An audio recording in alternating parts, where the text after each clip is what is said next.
Good morning. So ஒரு 1 week மேலே ஒரு பிரேக் எடுத்துட்டு இப்போ திரும்பவும் ஒரு வீடியோ. இன்னைக்கு என்ன ரெசிபி பண்ண போகிறோம் அப்படின்னா சாம்பார் பண்ண போகிறோம். சாம்பார் தானே ரொம்ப ஈஸி அப்படின்னு. கண்டிப்பாக இது ரொம்ப ஈஸியாக இருக்கும். நம்ம பண்ணுற ரெகுலர் சாம்பாரை விட எப்படி இது ரொம்ப ஈஸியாக பண்ணுறது அப்படின்றது தான் நான் இன்றைக்கி உங்களுக்கு சொல்லிக் கொடுக்க போகிறேன்.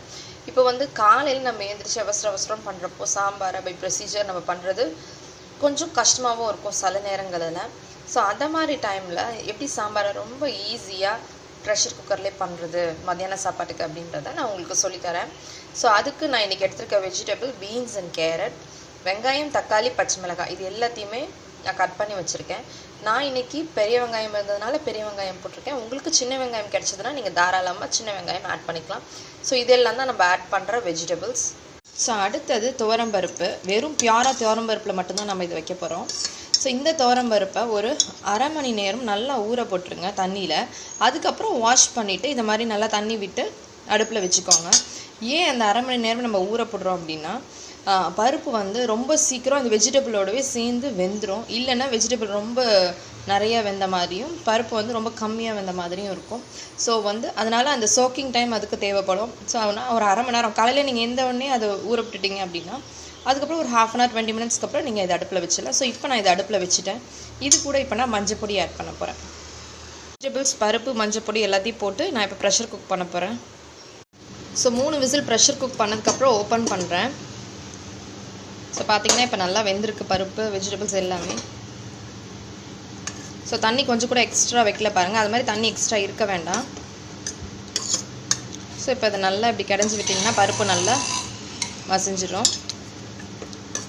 ஸோ அடுத்தது நம்ம தாளிச்சு கொட்ட போகிறோம் இதுக்கு. ஸோ இப்போ வந்து இதுக்கு தேவையான சால்ட் ஆட் பண்ணுறேன். நான் கல்லுப்பு ஆட் பண்ணுவேன். நீங்களும் கல்லுப்பு முடிஞ்சு ஆட் பண்ணுங்கள், இல்லைனா சால்ட் இருந்தால் சால்ட் ஆட் பண்ணுங்கள். ஸோ அடுத்தது இதில் குழம்பு மிளகாய் பொடி ஆட் பண்ண போகிறேன். ஸோ சாம்பார் பொடி, ஸோ வீட்டில் அரைப்போம் இல்லையா, அந்த குழம்பு மிளகாய் பொடி தான் நான் ஆட் பண்ணுறேன். இப்போது இதில் வந்து ஆல்ரெடி 2 பச்சை மிளகாய் நம்ம ஆட் பண்ணியிருக்கிறதுனால அதுவும் கொஞ்சம் காரம் இருக்கும். ப்ளஸ் இது வந்து கொஞ்சம் ஃப்ளேவர்ஃபுல்லாக இருக்கும் நம்ம இந்த குழம்பு மிளகாய் பொடி ஆட் பண்ணிடணும் அப்படின்னா. ஸோ எல்லாத்தையும் மிக்ஸ் பண்ணிக்கோங்க. ஸோ அடுத்தது இப்போது நான் தாளிக்க போகிறேன். அதுக்கு என்னென்ன பண்ணுறோன்றதை பார்ப்போம். ஸோ ஒரு கடாயில் எண்ணெய் விட்டுருக்கேன். கடலை எண்ணெய் போட்டுக்கோங்க. ஸோ அதில் கடுகு,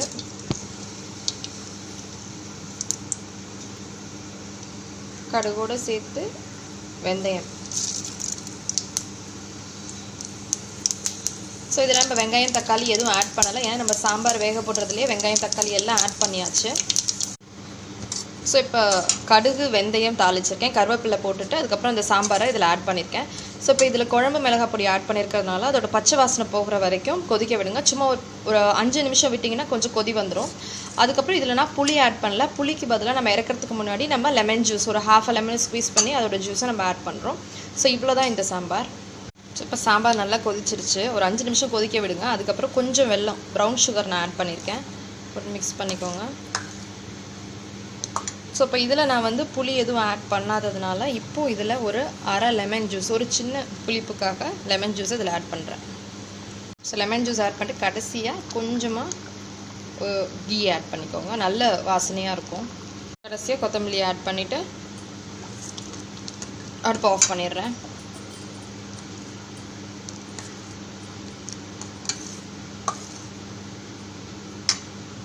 ஃபைனலி நம்மளோட சாம்பார் எவ்வளோ சூப்பராக வந்திருக்குன்னு பாருங்கள். இது ஃபுல்லாகவே நம்ம ப்ரெஷர் குக் தான் பண்ணியிருக்கோம்.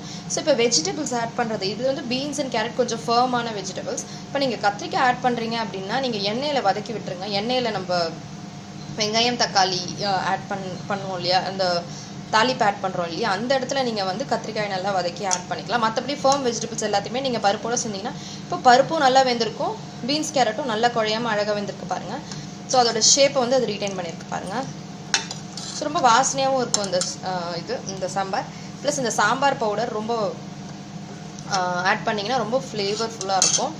அண்ட் இதில் வந்து நம்ம புளி ஆட் பண்ணலை. ஸோ வந்து இது காலையில் வச்சிங்க அப்படின்னா மதியானம் வரைக்கும் தான் யூஸ் பண்ண முடியும். அதுக்கப்புறம் திரும்ப ரீஹீட் பண்ணினீங்கன்னா ஈவினிங் நைட் யூஸ் பண்ணிக்கலாம். ஸோ ரீஹீட் பண்ணணும் புளி ஆட் பண்ணாததுனால. ஸோ கண்டிப்பாக இந்த சாம்பாரை நீங்கள் ட்ரை பண்ணி பாருங்கள். ரொம்ப ஈஸியாக மார்னிங் நீங்கள் எவ்வளோ பிஸியாக இருந்தீங்கனாலும் இதை வந்து ஒரு ஸோ இது வந்து ப்ரீவியஸ் நைட் நீங்கள் வெஜிடபிள்ஸ் எல்லாம் கட் பண்ணி வச்சிட்டிங்கன்னா காலையில் எழுந்திரிச்சு பருப்பை மட்டும் சோக் பண்ணிவிட்டு நீங்கள் ப்ரெஷர் குக் பண்ணிட்டு தாளிப்பு கொடுத்துட்டிங்கன்னா ரொம்ப ஈஸியாக உங்களுக்கு ரெடி ஆகிடும். ஸோ கண்டிப்பாக இதை நீங்கள் ட்ரை பண்ணி பாருங்கள்.